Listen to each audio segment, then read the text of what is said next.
noite. Hoje nós vamos encerrar a passagem dos discípulos. E hoje é verdade, viu, gente? Não é alarme falso, não. Hoje a gente encerra uma passagem tão importante, tão emblemática, uma passagem decisiva. E eu diria mais, uma passagem que, para mim particularmente, ela foi decisiva, porque eu já estudo há algum tempo, né, a doutrina espírita, o Evangelho à luz da doutrina espírita, mas essa passagem eu nunca tinha estudado tão profundamente, né, com tanto aprofundamento, né? E o Mildinho, dentre as inúmeras coisas maravilhosas que ele me possibilitou sempre, nesses mais de 5 anos, o estudo dessa passagem é uma delas. Eu aprendi muito com essa passagem nesses meses que a gente passou estudando. Uma passagem que me marcou. Todas são maravilhosas, mas essa passagem me marcou sobretudo. E hoje, então, é um estudo que eu considero muito especial. Porque ao mesmo tempo que nós vamos terminar de analisar o último versículo, uma recomendação de Jesus, nós vamos também passar limpo toda a passagem. E vamos ver a moral da história, que eu acho que é o mais importante, né? Então nós estamos aí há várias semanas, mais de mês, há vários meses já, estudando. Eu calculo que foram 5 ou 6 meses. 5 meses e pouco, quase 6 meses de estudo. Nós estamos em abril e nós ainda entramos em dezembro, nós já estávamos começando a estudar a passagem. Então é uma passagem emblemática, uma passagem significativa, ela é uma passagem que ela funciona como bússola para todo o estudo do Evangelho de Mateus que virá por aí, tá certo? Sempre a gente vai estar recordando, lembrando de algum elemento, algum componente que veio à tona aqui durante o estudo desses versículos. E o versículo 16, que é o último versículo que a gente estudou na semana passada, começou a estudar a semana passada, então nós estamos no capítulo 10, versículo 16, né? Esse versículo, ele fecha de uma maneira muito especial. Então, esse versículo especificamente, ele tem esse poder de síntese. Alguns versículos têm capacidade de síntese. E essa síntese começou quando Jesus fez a menção, primeiro, a um par, 2 animais que são metafóricos, são metáforas, né? O lobo e a ovelha. Eu vos envio como ovelhas no meio de lobos. E agora hoje a metáfora da serpente e da pomba, né? Então, nós dividimos ao meio para poder analisar essas duas metáforas com bastante cautela. O que eu comentei a semana passada, e eu queria voltar nisso, sobre a importância dos lobos e ovelhas para a gente poder entender serpentes e pombas. Por isso que eu dividi o estudo. Que quando Jesus envia as ovelhas em meio aos lobos, não é para um massacre de ovelhas. Jesus não entende ovelhas como algo frágil, vulnerável, uma presa fácil de lobos. Essa é uma lógica nossa. Na nossa perspectiva, no nosso horizonte rasteiro, né? A gente entende que lobos são mais fortes que ovelhas. Mas na lógica da espiritualidade superior, não. As ovelhas são mais fortes que os lobos. Então, Jesus envia as ovelhas em meio aos lobos para vencer, triunfar sobre os lobos e em benefício dos lobos. Que é uma outra noção, que em Jesus é diferente da nossa. Noção de vitória e derrota. Na nossa perspectiva, triunfar sobre alguém é aniquilar alguém. Não é assim? Quem assiste lá o UFC, o fulano de tal vai triunfar sobre o ciclano, vai massacrar o outro. Então Jesus acredita que ovelhas são mais fortes que lobos, mas não as envia para massacrar lobos. Elas triunfam sobre os lobos na medida em que elas ensinam os lobos que existe um outro caminho além da violência. Que não é o da violência, que não é o da força bruta, que não é o da hostilidade. É assim que a ovelha triunfa sobre o lobo. E aí a gente leu aquele versículo de Isaías, um versículo imorredouro, em que Isaías profetiza que um dia lobos e ovelhas pastarão juntos. Ou seja, não haverá mais diferença entre lobos e ovelhas, porque ambos terão uma mesma natureza, que é a brandura, a ternura, a serenidade. Foi isso que a gente viu a semana passada. Eu dei uma dica sobre o estudo de hoje. Qual que foi a dica?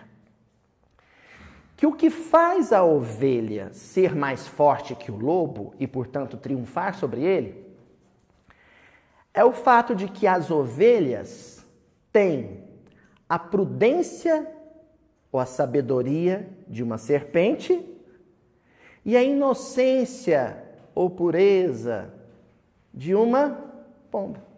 Por isso que eu deixei essa parte para hoje. É o que a gente vai estudar. Então vamos relembrar o versículo todo e a gente vai se deter nas palavras-chave do estudo de hoje, né? Então, eis que eu vos envio como ovelhas no meio de lobos.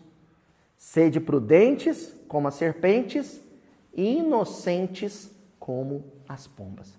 O que faz uma ovelha ser mais poderosa que um lobo, a ovelha simbólica, o lobo simbólico, nós estamos analisando, ovelhas homem e lobos homem. Né? Ou homens ovelha ou homens lobo. Né? O temperamento de ovelha, o temperamento de lobo. O que faz a ovelha ser mais forte, mais poderosa que o lobo, é o fato de que as ovelhas seguem essa recomendação específica de Jesus. De que a força, o poder, vem dessa dobradinha entre a prudência da serpente e a inocência da pomba. É isso que nós vamos estudar hoje. Vamos ver primeiro a prudência da serpente? Na tradução do Haroldo Dutra Dias, ele faz uma notinha muito relevante. Ele apresenta algumas outras possibilidades de tradução para o prudentes, que aparece aqui. Vamos ver? Além de prudente, sábio, sensato, sagaz, cauteloso, ponderado, cuidadoso.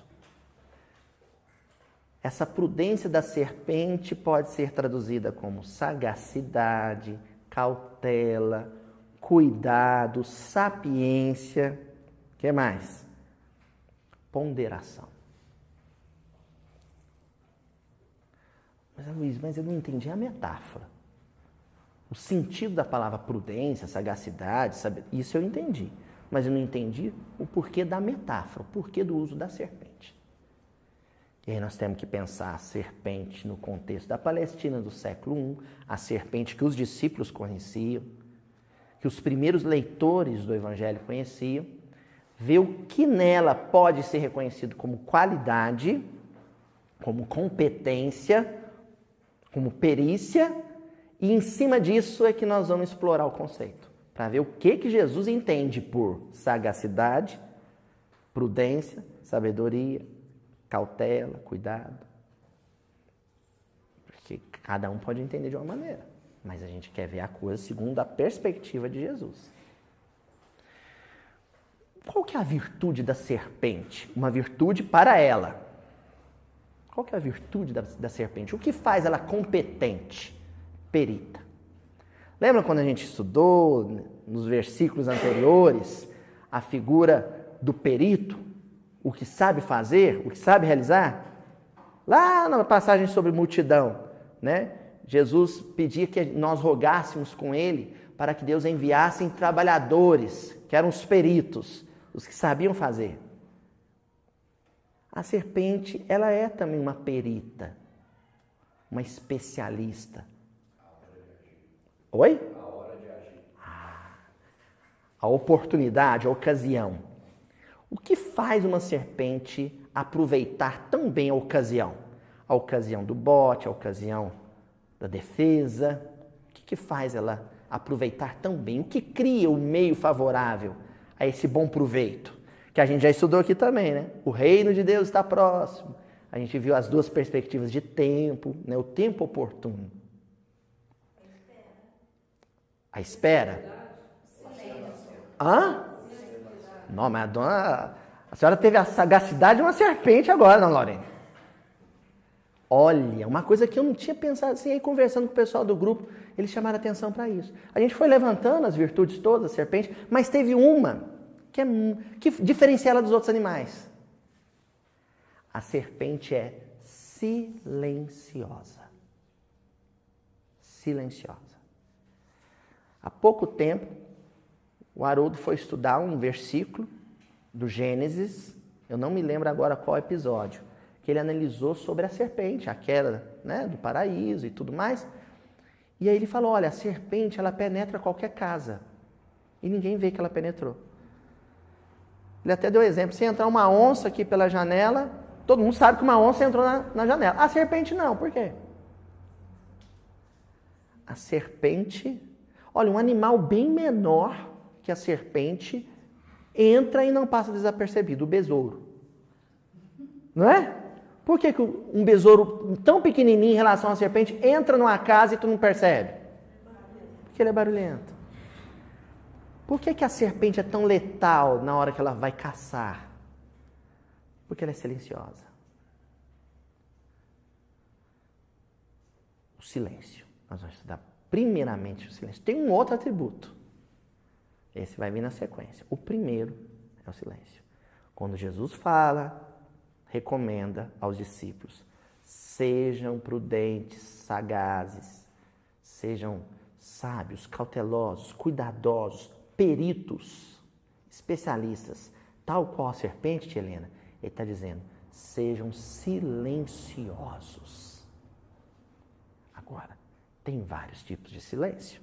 Tem um silêncio silencioso e tem um silêncio barulhento. Lembra que eu trouxe até uma liçãozinha sobre isso? Hoje nós vamos falar do silêncio, que é silêncio. Tem um provérbio árabe que diz que o silêncio é a música de Deus. Nós vamos falar desse silêncio. E eu queria começar a falar desse silêncio, trazendo aqui para a roda uma passagenzinha da Meimei, que está no livro Ideal Espírita. A lição se chama Espera e Ama Sempre. Aí nessa lição, espera e ama sempre, olha como é que ela começa, Meimei. Quanta aflição desaparecerá no nascedouro se souberes sorrir em silêncio. Se souberes sorrir em silêncio. Ela não fala simplesmente sorrir. Ela fala sorrir sem dizer nada. Mas um sorriso diz muita coisa. Um sorriso pode dizer ironia, um sorriso pode dizer sarcasmo, um sorriso pode significar medo, nervosismo, né, seu Daniel? Um sorriso pode significar contentamento, de contentar-se, ou seja, de estar satisfeito com o que tem. Nesse sentido, um sorriso pode significar satisfação, esperança. Não pode, irmão? Um sorriso pode significar muitas coisas. Aí ela tem que explicar isso aqui. O que é esse sorriso silencioso? Ela pega e diz assim, lembra-te do Cristo? Opa, é o sorriso no rosto de Jesus. É o sorriso segundo Jesus. Tal qual Jesus sorria. Jesus sorria. Lembra-te do Cristo, o amigo silencioso. Aí ela frisa. O amigo silencioso. Sem reivindicações e sem ruído, escreveu os poemas imortais do perdão e do amor, da esperança e da alegria no coração da terra. Com um sorriso, sem dizer nada, Jesus foi capaz de escrever no coração da terra, sem ruído, silenciosamente, os poemas mais lindos que a humanidade já conheceu. Sabe como é que são esses poemas? Poemas vivos. Porque o que Mateus e os outros copistas colocaram no Evangelho e a gente estuda é o que Jesus disse. Mas existem coisas na vida de Jesus que são intraduzíveis. O sorriso é uma delas.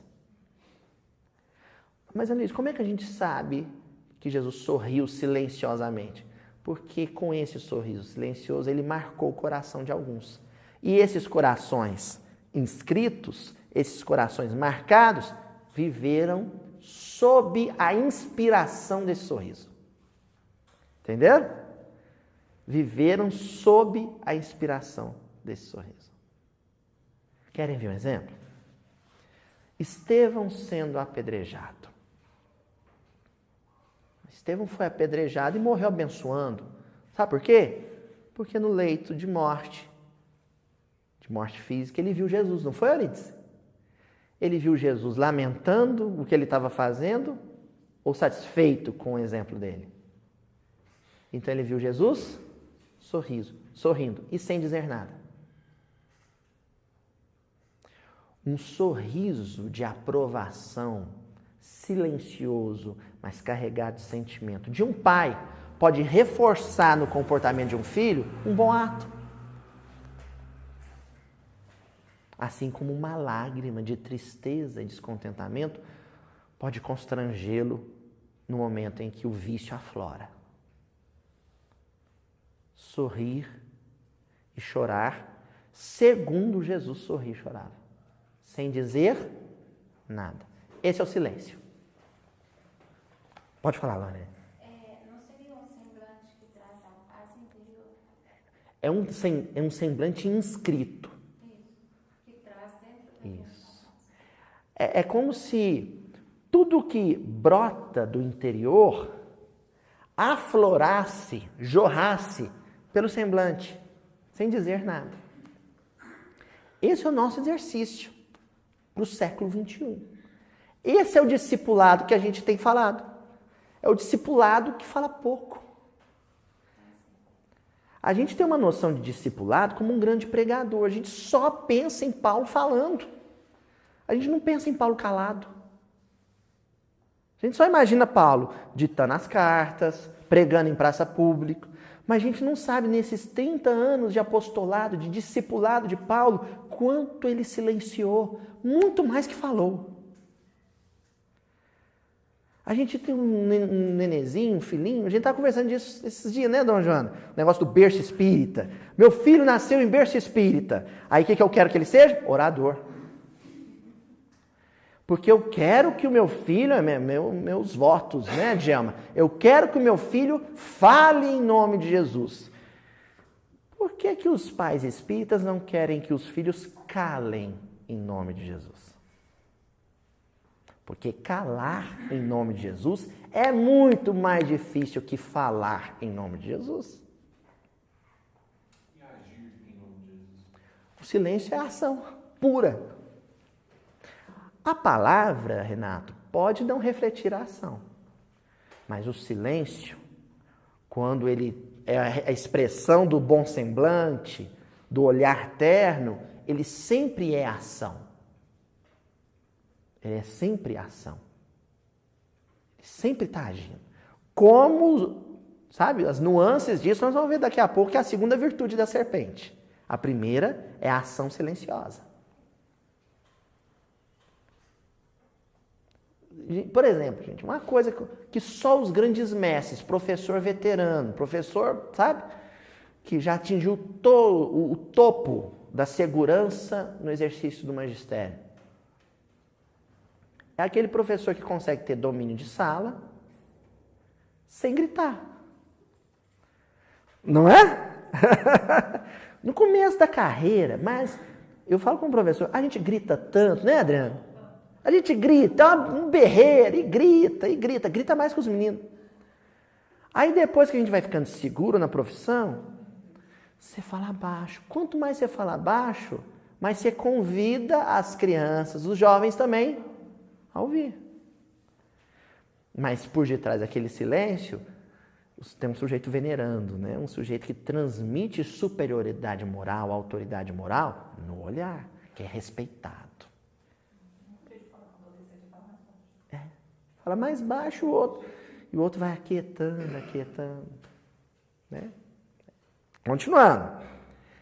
Busquemos nele, o amigo silencioso, o nosso exemplo na luta diária.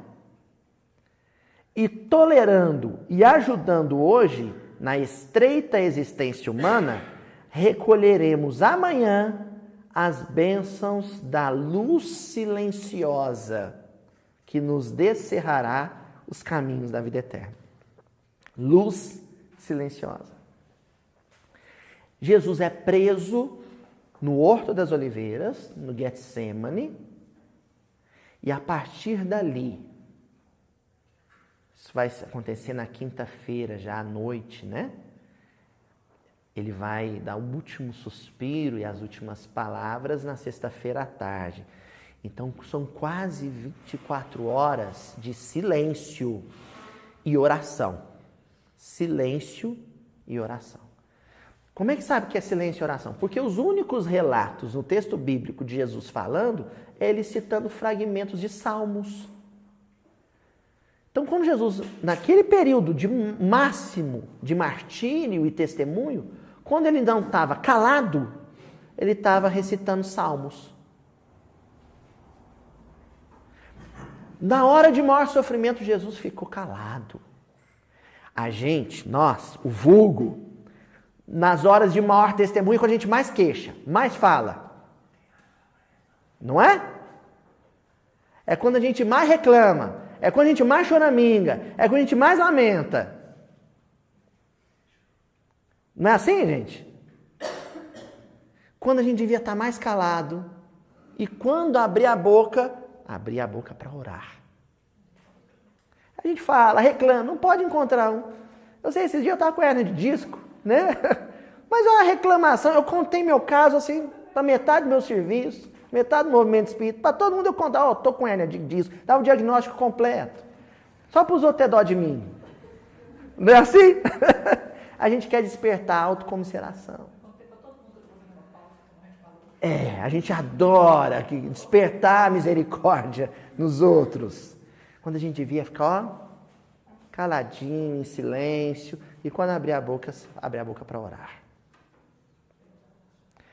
Se a gente quiser fazer isso, buscar nele o nosso exemplo de luta diária. Quer saber como atravessa o trânsito mais difícil da sua vida? A hora mais amarga da sua vida?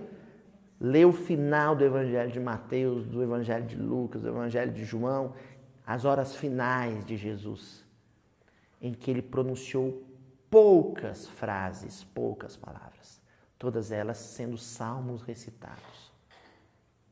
E ficou calado. Meimei ainda. Hoje é um tributo a Meimei. Hoje nós aposentamos o Emmanuel um pouquinho, vamos descansar o Emmanuel. Hoje vai ser Meimei e André Luiz. Meimei, no livro Pai Nosso, que é um doce esse livro, viu, gente? É obra-prima, não é?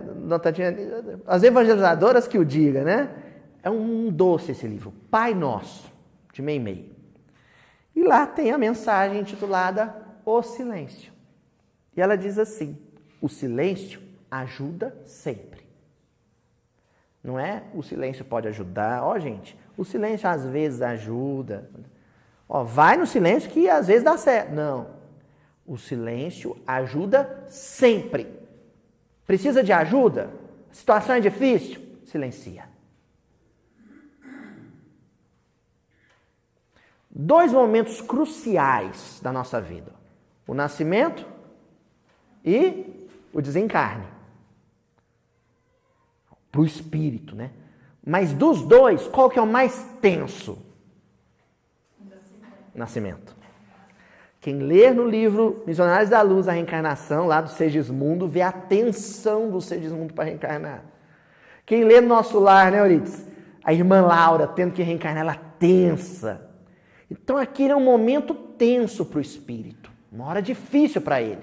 Vai iniciar ali uma caminhada que ele não sabe no que vai dar. Se vai ser bem sucedido ou não, Diamo. E aí, na hora do parto, sai do útero, aconchego materno, quentinho, escurinho, posição fetal, gostosa, né?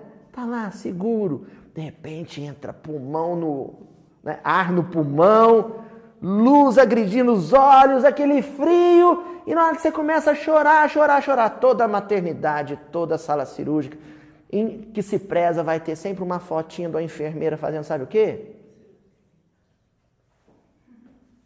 E a gente já nasce berrando, né?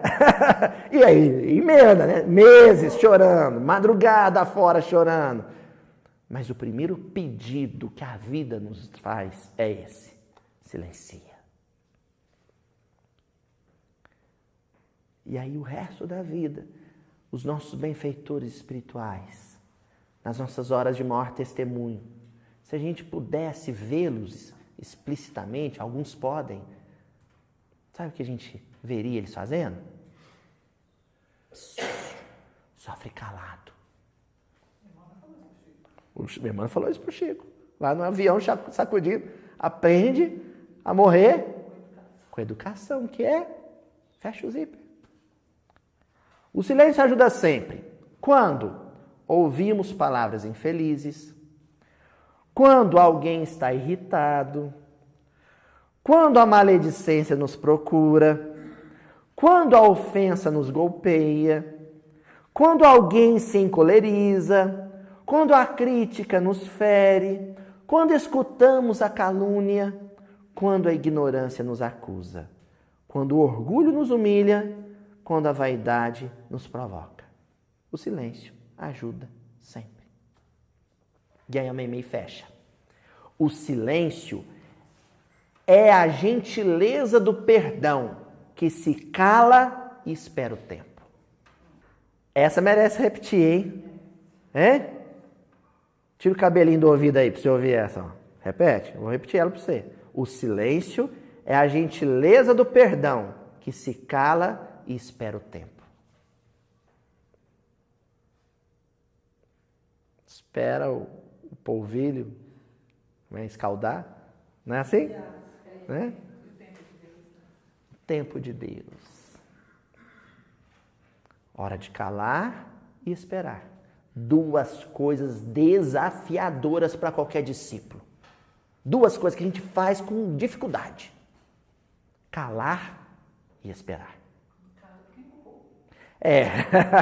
E se emburra é porque não quer esperar. Quando o silêncio vem seguido de serenidade, calma, é porque vem seguido de esperança. É quem calou e calou para esperar. Forte isso, né? Bom, só que tem um detalhe.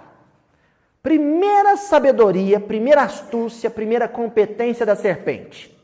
Agir silenciosamente, mas é agir silenciosamente. Ela silencia agindo. Mas, Luiz, como é que a gente age silenciosamente ou silencia agindo? A serpente, quando ela se movimenta silenciosamente, ela se movimenta promovendo qual movimento? Ondulado. A serpente se movimenta de forma ondulatória. Então, são os dois atributos da serpente que Jesus quer que a gente tenha. Silêncio e movimento ondulatório. Tem um sujeito que interpreta tão literalmente evangélico, acho que Jesus quer que a gente rasteja. Né? Movimento ondulatório.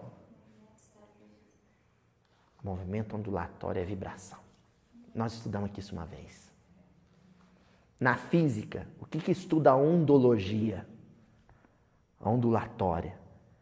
O movimento das ondas. Vibração. Energia. Então a gente cala e vibra. Cala e vibra.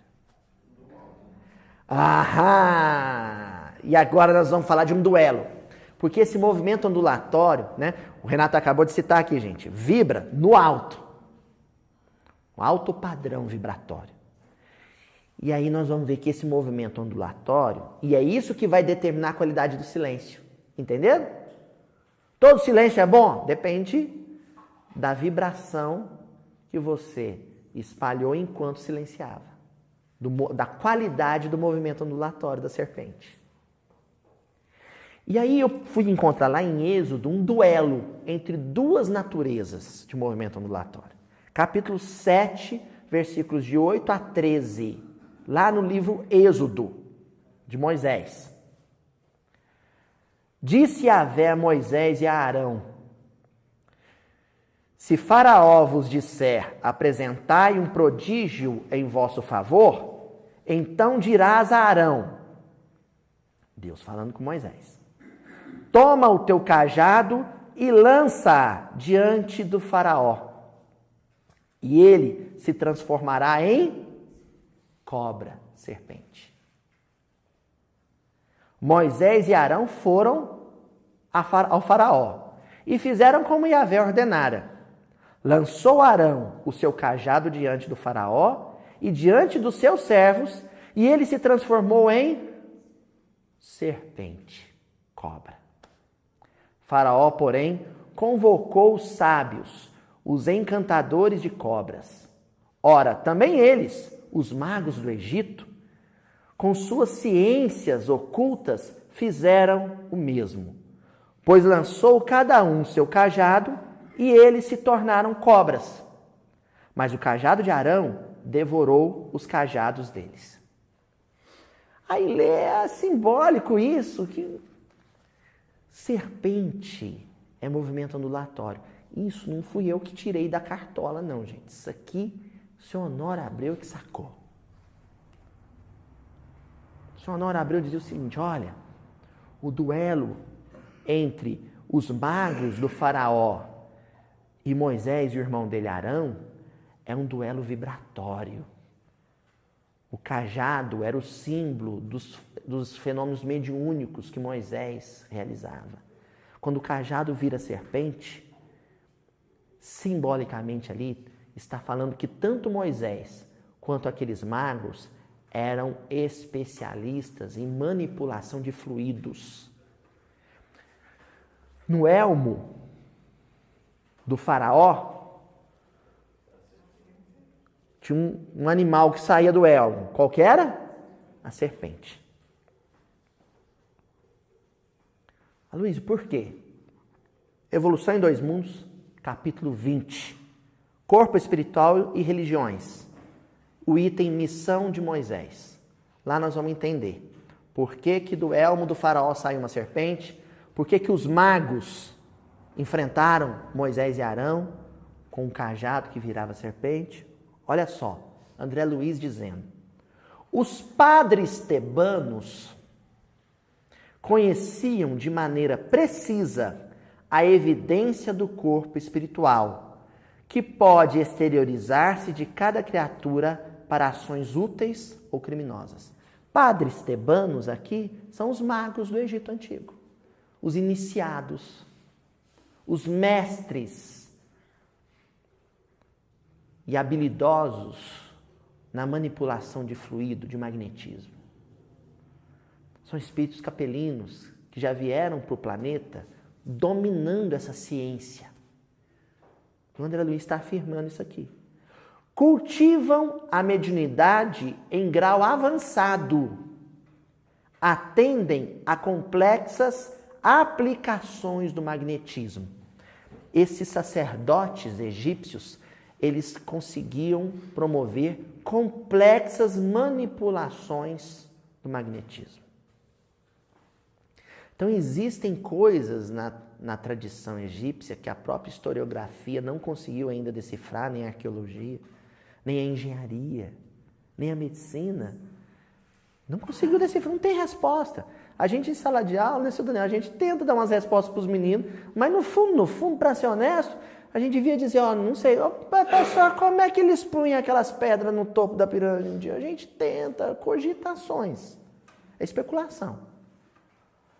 Mas muitas dessas respostas são encontradas, aí você tem que considerar o elemento espiritual, no talento que esses mestres do magnetismo tinham para manipular fluidos. Em Exilados do Amor, tem umas partezinhas lá que tem essa manipulação de fluido. O André Luiz está afirmando aqui. Um talento enorme para manipular fluido. Mas aí ele pega e, no mesmo item, ele comenta outra coisa. Nesse campo de conhecimento mais nobre, ou seja, é uma ciência fina. É uma ciência que a ciência do mundo está começando a tatear. Começando. Nesse campo de conhecimento mais nobre, reencarna-se Moisés como missionário da renovação para dar à mente do povo a concepção do Deus único, transferindo-a dos recintos iniciáticos, ambiente restrito, dos mestres egípcios, para a praça pública. Olha o que o André Luiz está dizendo. Moisés foi preparado. A missão dele, ele executa em ambiente hebreu. Mas o preparo foi em ambiente egípcio. Porque ele era um príncipe egípcio. Ele vai descobrir a sua origem hebraica já adulto. Não é assim? Ele é criado como um nobre egípcio. E assimila todos esses conhecimentos sobre a manipulação de fluidos. Olha só. Então, por detrás de um silêncio, existe o poder vibratório. Então, começando a entender por que a ovelhinha é mais poderosa que o lobo? Na verdade, ovelhas enviadas ao meio de lobos, elas devem entrar no meio dos lobos, em silêncio, mas agindo vibratoriamente. É assim que se amansa lobos. Com vibração. Mas a gente quer amansar lobo com postagem no Facebook, né? Joga gasolina na fogueira, bem lembrado, Joana. A gente quer apagar incêndio com gasolina em vez de água. Como é que a gente ameniza o clima do país? Com postagem no Facebook? No WhatsApp? Não. Com panelaço? Não. Com silêncio e prece. Tem gente que acha que é pouco. Ah, não, mas só isso? Só isso? Vamos ver agora então se é só isso. Um livro que o senhor Honório Abreu amava de paixão. Referência para ele. No Mundo Maior. Então hoje estamos só de meio André Luiz, hein? Livro No Mundo Maior, capítulo 4. Estudando o cérebro. Nós já cansamos de estudar aqui e fizemos isso muito porque o senhor Honório gostava muito do capítulo 3. A casa mental. Então, direto eu estou falando da casa mental. Na casa mental, o Calderaro começa a dar orientações para o André Luiz acerca da vida mental através de um caso de obsessão. Quem já leu o livro No Mundo Maior vai lembrar disso. Um desencarnado assediando um encarnado que estava enfermo. Lembraram? Aí no capítulo 4, que é o capítulo seguinte, ele continua e se chama Estudando o Cérebro. E aí chega um momento lá muito complicado, em que o desencarnado está adoecendo o encarnado. Tonzinho. E aí, esse encarnado, adormecido, sai do corpo é metáfora, viu, gente? Ninguém mora dentro do corpo, né? Ele se desliga do estado de vigília, se emancipa do aparelho físico, e aí acontece o encontro entre ele e o seu algoz desencarnado, seu obsessor. E aí começa o diálogo. Contava como certo que o assistente os cumulasse de longas doutrinações. Isso é o André Luiz dizendo. O André Luiz tinha certeza. Bom, agora estão os dois ali na frente, o Calderaro vai passar um pito neles, vai puxar a orelha, vai botar eles no chinelo com as coisas bem massa, bem legal que ele vai falar, sabe? Umas coisas da hora. E os dois vai ficar mansinhos, só com a lábia do Calderaro. O André Luiz já tinha visto palestra do Calderaro. Falou, nossa, o Calderaro vai acabar com esses dois. Que a gente é assim, né? A gente torce para trazer aqui parente difícil para reunião mediúnica só para levar um puxão de orelha do mentor. Vou levar lá no centro que está precisando escutar uma palestra. Não é assim?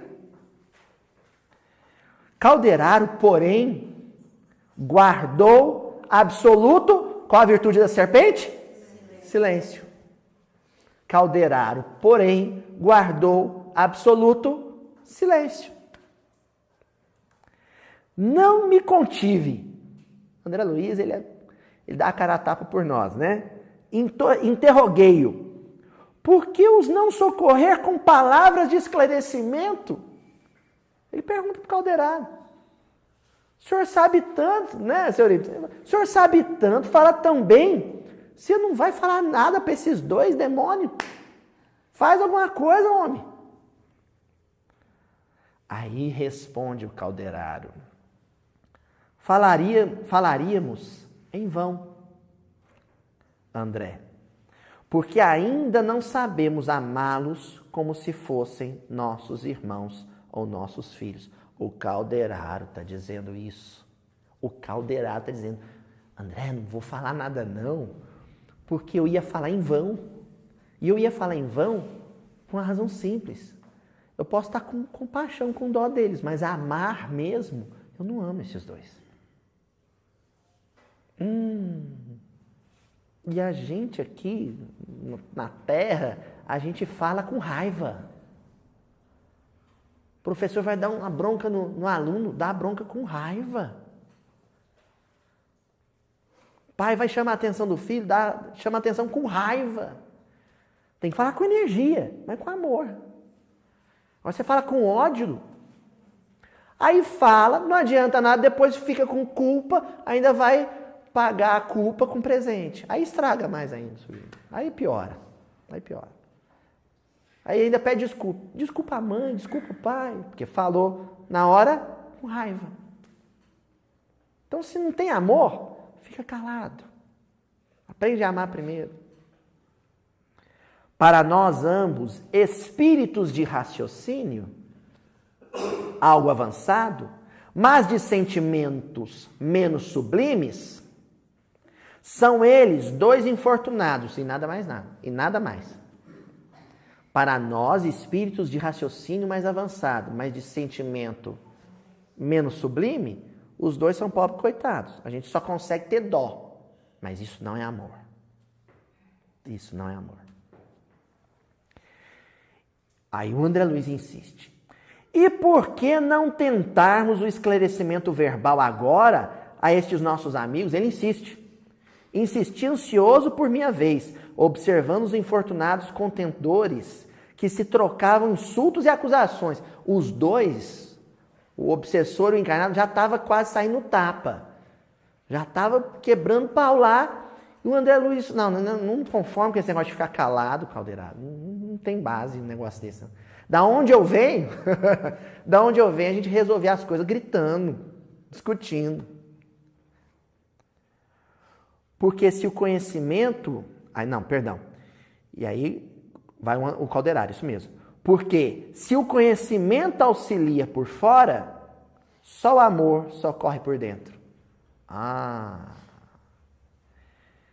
Acrescentou o instrutor tranquilamente.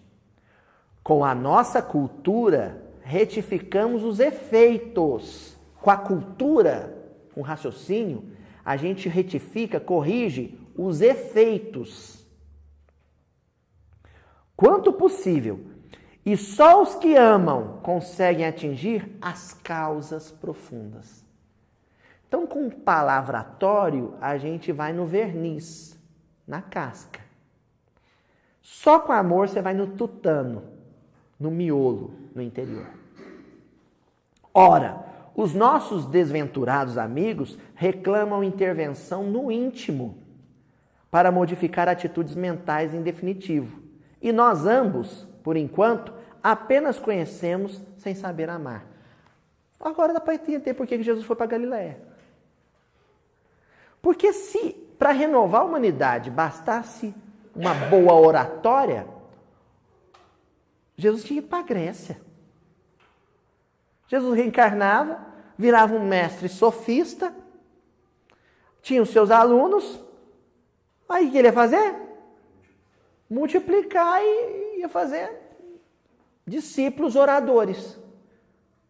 Ele vai para Galiléia, Simão Pedro não sabia fazer um ó com o fundo do copo, devia falar um aramaico tudo errado, tudo truncado. Jesus pega esses que sabiam muito amar. Porque ele sabia que a renovação da humanidade era um processo que ia se dar no interior das criaturas. E ninguém chega no interior com palavras. No interior das criaturas, a gente só atinge, a gente só chega com olhar, sorriso, lágrima e mãos. E ações. Só. Não é também. Palavra prepara o cérebro. Prepara o cérebro. Olha só, gente, isso é tão forte o que eu vou dizer, que o que eu não estou fazendo aqui no momento, e o pessoal está em casa agora assistindo, o pessoal da internet está em casa, isso aqui é para cérebro. Isso aqui é para cérebro.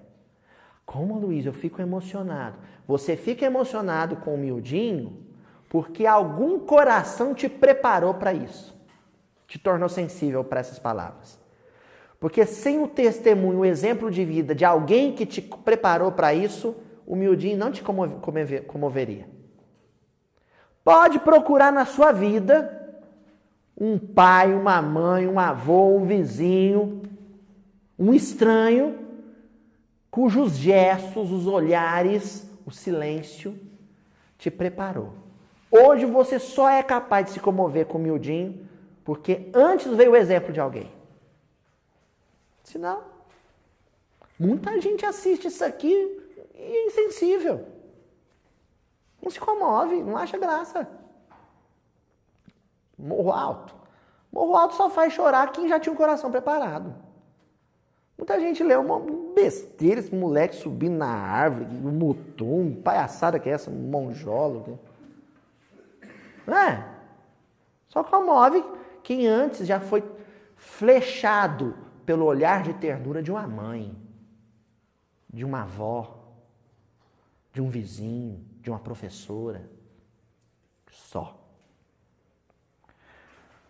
Nós vamos ter a prova disso no capítulo 5 do Mundo Maior. Aí então encerra lá um impasse, né? Os dois quase rolando no chão, o obsessor encarnado, o André Luiz aflito e o Calderaro em silêncio. Aí, para aliviar um pouco a aflição do André Luiz, o Calderaro falou, ó, fica tranquilo que eles não vão ficar sem socorro, não. Só que não sou eu que vou socorrer. Quem que ia socorrer? Quem leu No Mundo Maior aqui, lembra quem socorreu esses dois? Irmã Cipriana. Irmã Cipriana. Ó, tá vindo, o Calderaro fala para onde ele tá vindo um espírito aí, ó. Deixa com ele. Esse espírito é diferente. E aí começa a descrever a operação, a ação silenciosa e vibratória de serpente do bem, serpente luminosa de um espírito chamado Irmã Cipriana. Calderaro dizendo para ela, ó irmã, o conhecimento pode pouquíssimo comparado com o muito que o amor pode sempre. Ele fala para Cipriana, quando ela chega, ó, não fiz nada, porque o conhecimento pode pouquíssimo comparado ao muito que o amor pode sempre. Sempre. Então é por isso que nós estávamos esperando você chegar. E aí diz a Cipriana, espero que os amigos se mantenham apostos, efetuando a maior porção de serviço. O que a Cipriana esperava que André Luiz e Calderaro fizessem enquanto ela agia? Silêncio e boa vibração. Permanecer apostos é isso. Vocês vão ficar aí calados, vibrando. Só isso. Porque, quanto a mim, só atenderei aos singelos deveres que um coração materno pode desempenhar. Coração materno. Para amansar dois bichos bravos, dois brigão, dois, sabe, carne de pescoço, osso duro de roer. Quem que foi chamado? Um coração materno. Falei isso aqui nos primeiros miudinhos gravados. Falei, ó, quem vai corrigir os corruptos do Brasil não são os juízes, não são os policiais federais, né, seu Daniel? Não são. O máximo que faz é contenção, prender, só isso. Agora, corrigir, renovar, transformar, são os corações maternos. São as mãezinhas que vão aceitar receber esses espíritos no ventre de novo, e de novo, e de novo, e de novo, e quantas vezes precisar. Quem renova a humanidade são os corações de mãe. Só. Assim dizendo, agora começa a mãe a agir em benefício dos dois. Assim dizendo, acercou-se de ambos os infelizes, postando-se em atitude de oração. Só.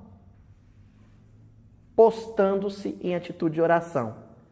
A prece, em que por alguns minutos se concentrou, saturava-se de sublime poder. Eu sublinhei. Sublime poder. Essa mulher parou em frente aos dois e começou a rezar. Porquanto em breve suave luz descia do alto sobre a sua fronte venerável. Gradativamente, Cipriana se fazia mais bela.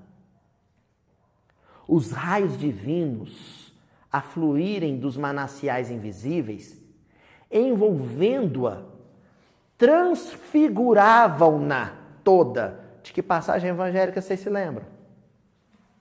Hã? Transfiguração no Monte Tabor. Jesus pega os discípulos, ó, vocês vêm comigo. Sobe o Monte Tabor, simbólico, e começa a orar.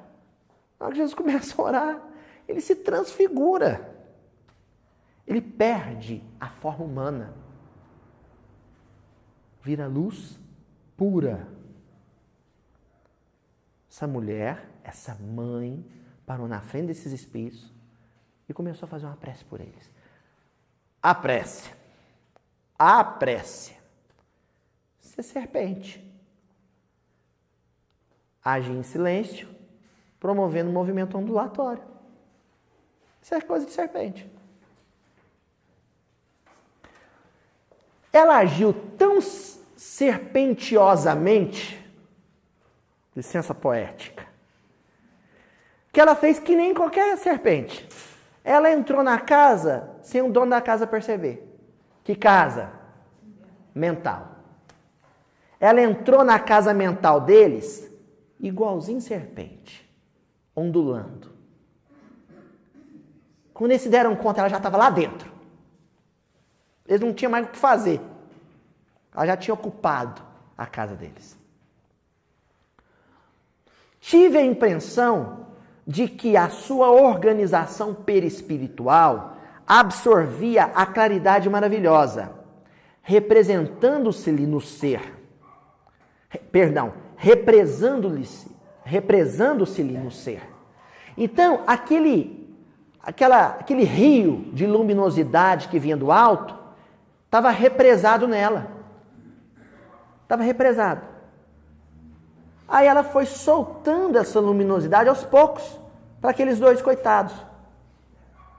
Porque senão eles não davam conta. Era luz demais para eles.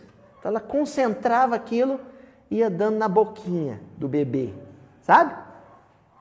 Sabe quando você pega o pardalzinho, cai do ninho, aí você vai dando aguinha no biquinho dele? É a Cipriana com os dois nas mãos. Tá, ó, na mão dela.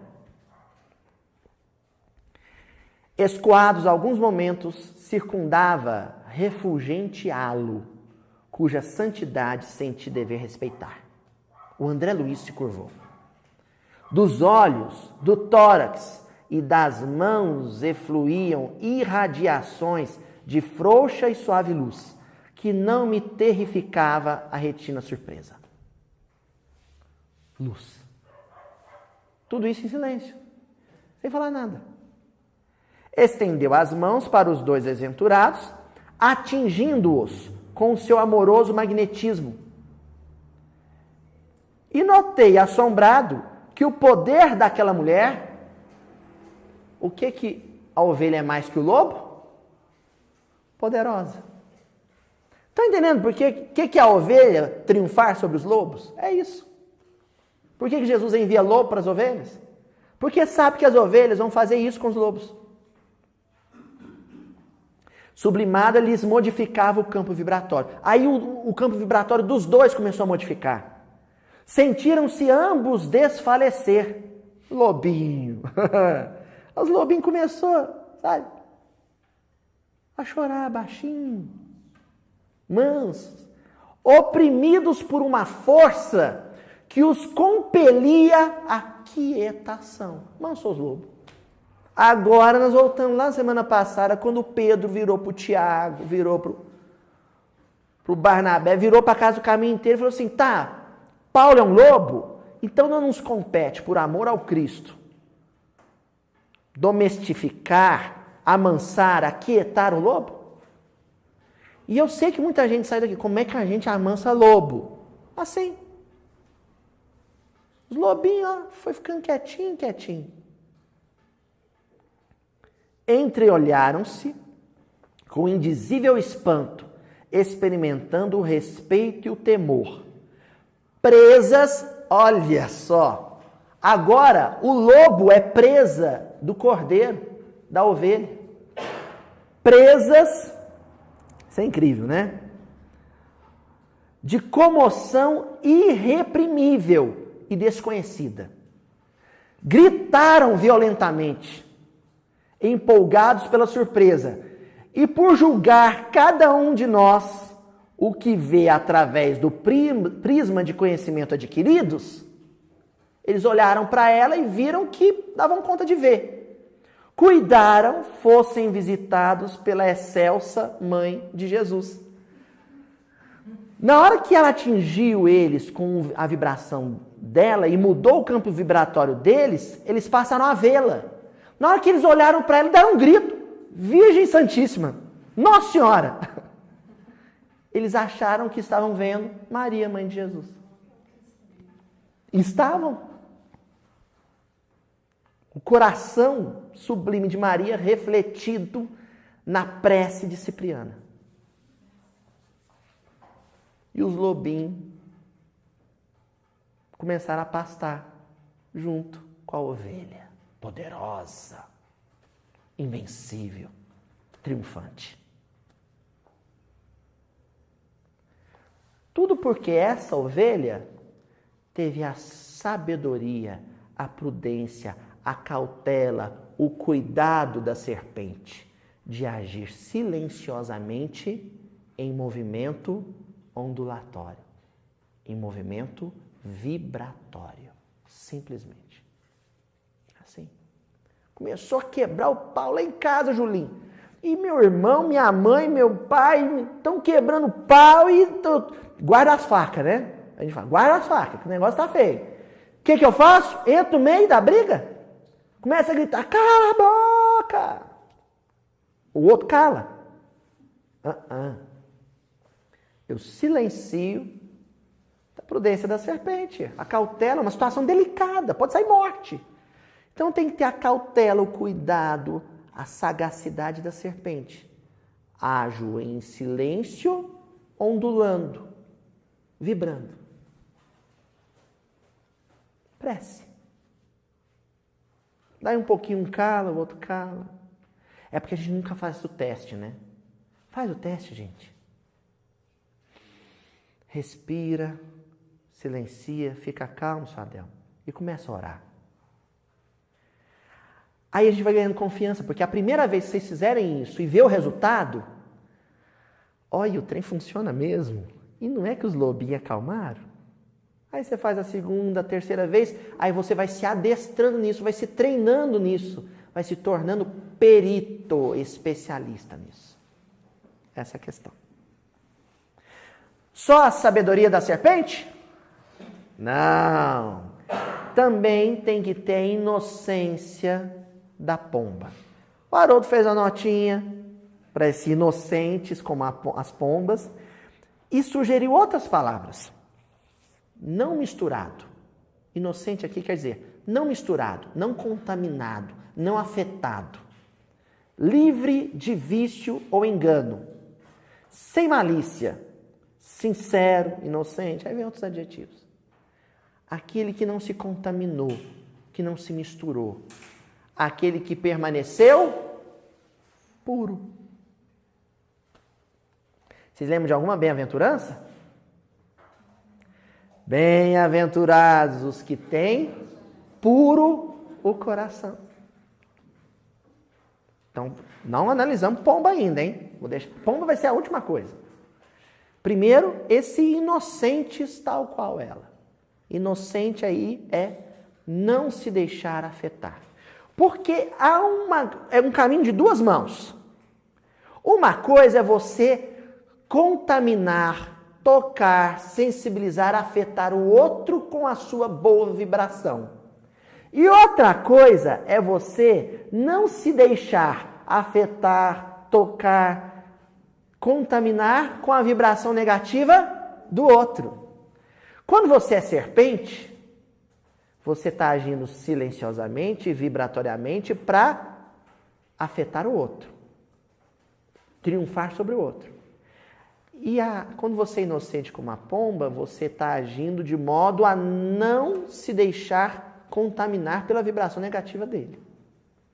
É não ser vencido pela agressividade dele. No Evangelho segundo o Espiritismo, capítulo 8, item 3. Capítulo 8. Bem-aventurados os que têm puro coração. Aí, no primeiro item, aliás, no item 3, perdão. No item 3, quando começa a comentar as passagens. A pureza do coração é inseparável da simplicidade e da humildade. Exclui toda a ideia de egoísmo e de orgulho. Então, o primeiro comentário de Allan Kardec sobre o que vem a ser essa pureza de coração é dizer que ela é inseparável da simplicidade e da humildade. Na hora que eu li isso aqui, eu lembrei do nosso primeiro estudo sobre os discípulos. Versículo 1. Na primeira reunião nossa para estudar os discípulos, vai lá, assiste de novo lá. Eu não me lembro agora o número do episódio. Mas a gente estudou o capítulo 5 do livro Boa Nova, Os Discípulos, em que Humberto de Campos diz o seguinte sobre os 12. Depois de uma das suas pregações do novo reino, chamou os 12 companheiros que desde então seriam os intérpretes de suas ações e de seus ensinos. Eram eles os homens mais humildes e simples do lago de Genezaré. Olha só, no Evangelho segundo o Espiritismo diz que a pureza está indissociável, não se separa de simplicidade e humildade. E no Boa Nova diz que os 12 eram os homens mais simples e humildes do lago. Então, na verdade, Jesus procurou espíritos, já predestinou espíritos que tinham a inocência da pomba. Eles já tinham isso. Só precisavam aprender a ter a prudência, a sagacidade, a sabedoria da serpente. Eles só precisavam aprender a usar o silêncio e a vibração. O livro Atos dos Apóstolos é os discípulos já em ação, pondo em execução a habilidade do silêncio e da prece. Mais do que a pregação. A coisa mais extraordinária que eles fizeram não foi pregar. Foi silenciar e vibrar. Silenciar e vibrar. Entendendo? Não? Falta o quê? Pombas. Então agora nós vamos entender as pombas aí. Cordeiro, a ovelha, era um bicho caro. Então, nos sacrifícios realizados no templo em Jerusalém, só quem levava a ovelha para ser sacrificada é quem tinha dinheiro para comprar uma. só as pessoas de boa condição. Ovelhas eram sacrificadas em nome daqueles que puderam pagar por elas, que é a classe alta. Mas, Aloísio, e o pessoal que não tinha dinheiro para comprar um cordeiro, uma ovelha para levar no templo, para ser sacrificado? Eles então não participavam dos rituais do templo? Participavam. Eles compravam dos cambistas em torno do templo um outro animalzinho mais baratinho. Esses eles compravam com as. Lembra quando a gente falou do as, a moedinha de cobre? Com as ele ia lá e comprava esse animalzinho e aí eles eram sacrificados também. Mas eles eram mais baratos. Adivinha qual animal? As pombas. Quem tinha dinheiro levava para o templo para ser sacrificado um cordeiro, uma ovelha. Quem não tinha, comprava uma pomba. No Evangelho de Lucas, por exemplo, narra que Maria e José sacrificaram na circuncisão de Jesus, quando Jesus é apresentado ao templo, eles sacrificaram pombas. É o que eles tinham dinheiro para comprar. Tinha um pouco de dinheiro. E o que tem a ver isso com o versículo, Luiz? A pomba ali está significando uma coisa que está implícito no cordeiro. Mas a pomba vai ajudar a entender um outro elemento. Qual que é o primeiro elemento? De que todo discípulo tem que ter espírito de sacrifício. Tal qual as pombas e tal qual os cordeiros.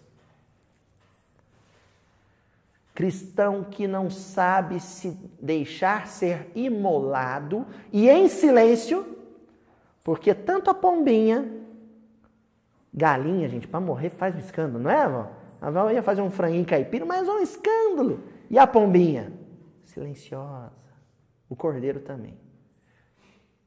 Vive o momento de maior testemunho, o momento de maior sacrifício em silêncio. Cordeiros e pombinhas. Só que a pombinha tem um negócio que o cordeiro não tem. A pombinha sabe se sacrificar pelos pobres. E nós estamos precisando disso no movimento espírita. Nós estamos precisando viver a tarefa espírita em nome daqueles que vivem em situação de vulnerabilidade, de miséria. Porque quando a gente pensa em Francisco de Assis, quando a gente pensa em Madre Teresa de Calcutá, quando a gente se lembra de Jesus Gonçalves e o próprio Chico, a gente pensa em pessoas que eram constantemente cercadas e vistas na companhia de pessoas pobres,